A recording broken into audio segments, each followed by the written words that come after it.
আসসালামু আলাইকুম সবাইকে খুঁটিনাটি রান্নাঘরের আরও একটি নতুন রেসিপিতে স্বাগতম। বন্ধুরা, আজকে আমি আপনাদেরকে তৈরি করে দেখাবো মাত্র একটি ডিম দিয়ে দারুণ মজার অনেকগুলো প্যানকেক।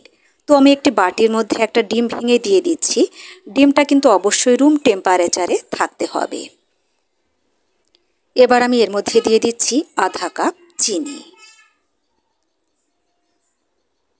আর দিয়ে দিব আধা চা চামচ লবণ। মিষ্টির রেসিপিতে লবণ দিলে কিন্তু মিষ্টির রেসিপিটা খেতে অনেক বেশি টেস্টি হয়। আমি সমস্ত মিষ্টির রেসিপিতে লবণ দিয়ে রেসিপিটা তৈরি করি, খেতে কিন্তু অনেক বেশি মজার হয়। এবার আমি লবণ, চিনি এবং ডিমটাকে ভালোভাবে ব্লেন্ড করে নিব। আমি কিছুক্ষণ ব্লেন্ড করে নিচ্ছি হ্যান্ড উইক্স দিয়ে।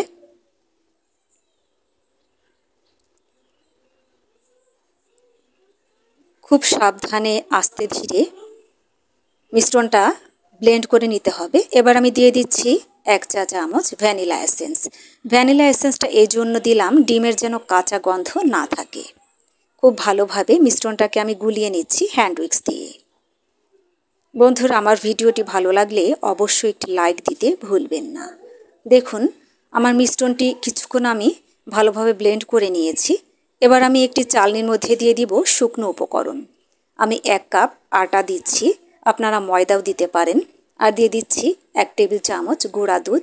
গুঁড়া দুধটা কিন্তু সম্পূর্ণ অপশনাল, আপনারা চাইলে দিতে পারেন, নাও দিতে পারেন। দিলে কিন্তু টেস্টটা অনেক বেশি ভালো হয়। আর দিয়ে দিলাম 1 চা চামচ বেকিং পাউডার।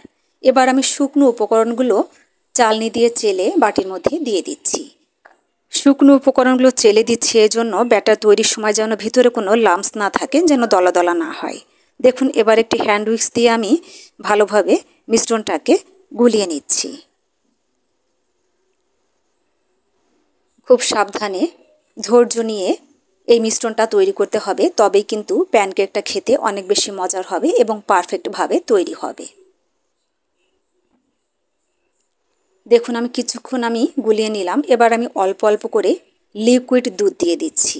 আমি এখানে গুঁড়া দুধ গুলিয়ে দিচ্ছি, আপনারা গরুর দুধও দিতে পারেন। আমি দুধটা কিন্তু অবশ্যই অল্প অল্প করে দিব, একবারে দিব না, যেন মিশ্রণটা বেশি পাতলা না হয়ে যায়। এই জন্য অবশ্যই অল্প অল্প করে দুধ দিয়ে মিশ্রণটা গুলিয়ে নিতে হবে। বন্ধুরা, আপনারা এই প্যানকেকটা নাস্তা হিসাবে বাচ্চার টিফিনে দিতে পারেন, খেতে কিন্তু অনেক বেশি টেস্টি হয়। আমি আবারও দুধ দিয়ে দিলাম, দিয়ে মিশ্রণটাকে গুলিয়ে নিচ্ছি। আমি অবশ্যই অল্প অল্প করে দুধ দিয়ে মিশ্রণটা গুলিয়ে নিব, যেন একটা পারফেক্ট মিশ্রণ তৈরি হয়। আমি আবারও দুধ দিয়ে দিলাম। খুব ভালোভাবে মিশ্রণটা আমি তৈরি করে নিচ্ছি, ভেতরে যেন একদম দলা দলা না থাকে। এবার আমি দিয়ে দিব 2 টেবিল চামচ রেগুলার রান্নার তেল। তেলটা কিন্তু অবশ্যই দিতে হবে প্যানকেক তৈরির সময়, তা না হলে কিন্তু পারফেক্টভাবে প্যানকেক তৈরি হবে না। তেল দিয়ে আমি মিশ্রণের সাথে খুব ভালোভাবে ব্লেন্ড করে মিশিয়ে দিচ্ছি সুন্দর একটা মিশ্রণ তৈরি করার জন্য। দেখুন, খুব ভালোভাবে আমি সময় নিয়ে ধৈর্য সহকারে মিশ্রণটা গুলিয়ে নিচ্ছি। আপনারাও কিন্তু এভাবে ধৈর্য নিয়ে খুব ভালোভাবে মিশ্রণ তৈরি করে নেবেন প্যানকেক তৈরির জন্য। আমি একটি চামচের সাহায্যে দেখিয়ে দিচ্ছি এর ঘনত্বটা কতটা সুন্দর হয়েছে। বেশি পাতলাও হবে না, বেশি ঘনও হবে না, ঠিক এই রকম হবে। এবার আমি চলে এলাম গ্যাসের চুলায়। গ্যাস অন করে একটি আমি ননস্টিক কড়াই বসিয়ে দিয়েছি। আমি টিস্যু পেপারে সামান্য তেল নিয়ে কড়াইটা মুছে নিলাম। এবার আমি 1 টেবিল চামচ ভরে মিশ্রণটা দিয়ে দিচ্ছি মাঝখানে। ছড়িয়ে দেবার কোনো প্রয়োজন নেই, এটা আপনিতেই ছড়িয়ে যাবে, গোল একটা শেপে তৈরি হবে। দেখুন, অসংখ্য ছিদ্র তৈরি হয়েছে, তখনই কিন্তু এই প্যানকেকটা উল্টিয়ে দিতে হবে।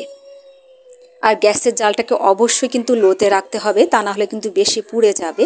প্যানকেকটা দেখতে ভালো লাগবে না, খেতেও ভালো লাগবে না।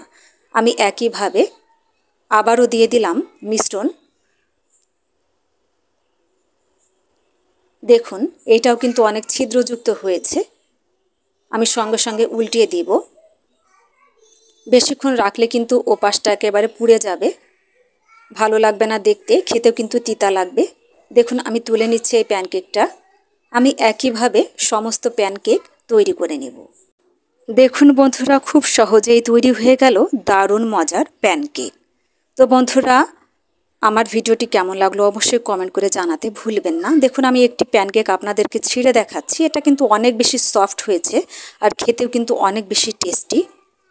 দেখুন এটা কিন্তু খুবই সফট হয়েছে এবং লাইট হয়েছে, অর্থাৎ হালকা হয়েছে, আর খেতেও কিন্তু অনেক বেশি মজার।